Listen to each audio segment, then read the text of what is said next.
Il derby di domenica prossima che la Pro Favara gioca in casa con l'Akragas è servito alla società per fare un po' il punto della situazione, di quello che è successo per questa splendida avventura del campionato di eccellenza Girone A 2022-2023 che vede la Pro Favara ai vertici della classifica al terzo posto, che si sta giocando alla pari con Enna e Akragas la vittoria del campionato e quindi il balzo in Serie D. Un derby importante perché sempre un derby, Favara e Agrigento assume un significato particolare. L'unico neo che abbiamo riscontrato e che purtroppo dobbiamo dire è la decisione della Questura di non far venire qui a Favara i tifosi di Agrigento. Sarà diciamo un tifo monomarcia soltanto da un lato, ma non è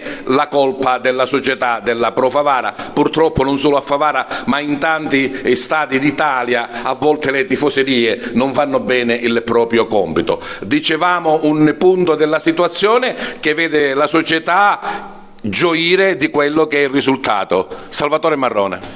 Diciamo che ad oggi il risultato che abbiamo ottenuto fino adesso è in perfetta linea con le nostre aspettative, con la nostra ambizione che avevamo all'inizio stagione. Abbiamo progressato dei tasselli che erano quello di formare una squadra importante, di salta categoria veramente all'inizio non era esposta, però comunque ormai ci siamo, ci dobbiamo tentare fino alla fine, sono 8 finali di cui speriamo bene che le vinciamo tutte e 8 perché una alla volta, come diceva Tino poc'anzi, e vediamo cosa succede, anche perché c'è l'Enna che non demorde, non ha fatto neanche una sconfitta e speriamo. Dobbiamo augurarci che perde qualche passo, Peppi. La società della Pro Favara ha messo in campo energie, ha speso quei soldi necessari che occorrono per portare avanti una società, ha degli ottimi risultati e perché no arrivare in vetta?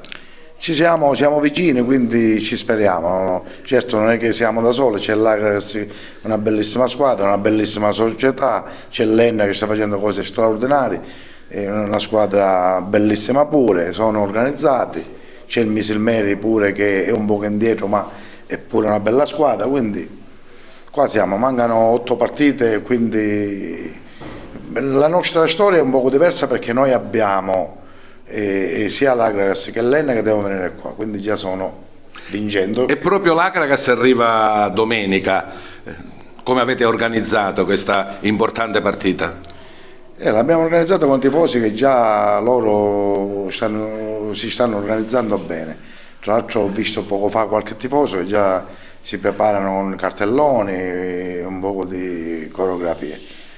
E siamo qua, siamo un poco in tensione, ma così, è il derby, è una partita che ci teniamo tutti, perché si vede, perché Favara, non solo io ma tutta Favara vedo che mi chiama, che mi cerca, quindi vuol dire che c'è, poco fa mi ha chiamato una suora che vogliono venire pure, quindi vuol dire che c'è entusiasmo. È stato nominato più volte, tante volte, uno dei fautori, se non il fautore principale di questa grande composizione sportiva è proprio Tino Longo, il direttore sportivo della Pro Favara. Un peso che ti sei caricato, però una bella soddisfazione che arriva giorno dopo giorno. La soddisfazione è per i ragazzi, per il mister, che loro vanno a giocarsi le partite, il mister va ogni partita ad affrontare praticamente un avversario diverso e con delle circostanze diverse. Io ripeto, mi metto sempre nel merito di chi mi è stato sempre vicino e non mi ha abbandonato, e anche nei momenti in cui sono stato criticato, ma siccome riesco sempre a trovare sempre anche nelle cose peggiori la giusta motivazione per andare avanti. Ringrazio, ripeto, la società, ringrazio mio amico Gino Mendolia che mi è stato sempre vicino in tutti i momenti e non mi ha mai fatto scoraggiare.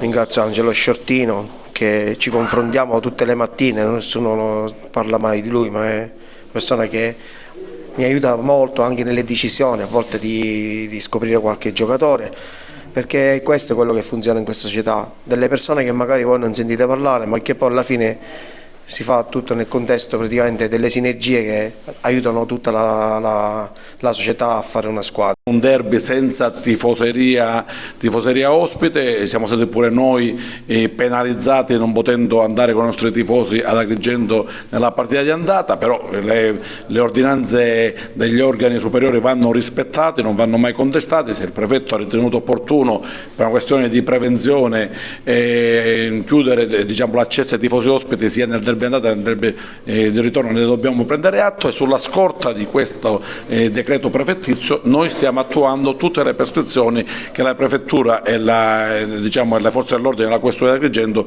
ci ha dato. Per l'occasione ringraziamo la questura che ci ha dato la possibilità di aprire il settore cosiddetto ospite, ma giustamente non essendoci ospiti abbiamo una capienza in più che possiamo dare al fabbisogno dei nostri tifosi, che però dobbiamo specificare che l'attesa non è solo per Favara Agragas, l'attesa è per questo Favara che vince e che gioca bene. Oggi c'è l'Agragas che ha quel quid in più perché c'è il campanilismo, ci sono tante amicizie in comune, tante storie che ci legano tra noi e Agrigento. Non siamo due città limitrofe, siamo due territori che entriamo una dentro l'altra, quindi siamo un unico comprensorio che sul calcio ci dividiamo e sul calcio abbiamo, diciamo, giochiamo su sani sfottò, però nella vita coabitiamo negli ambienti di lavoro, negli ambienti professionali, negli ambienti commerciali con Agrigento. Tantissimi favaresi hanno anche la residenza ad Agrigento e non potranno in maniera beffarda vedersi la partita.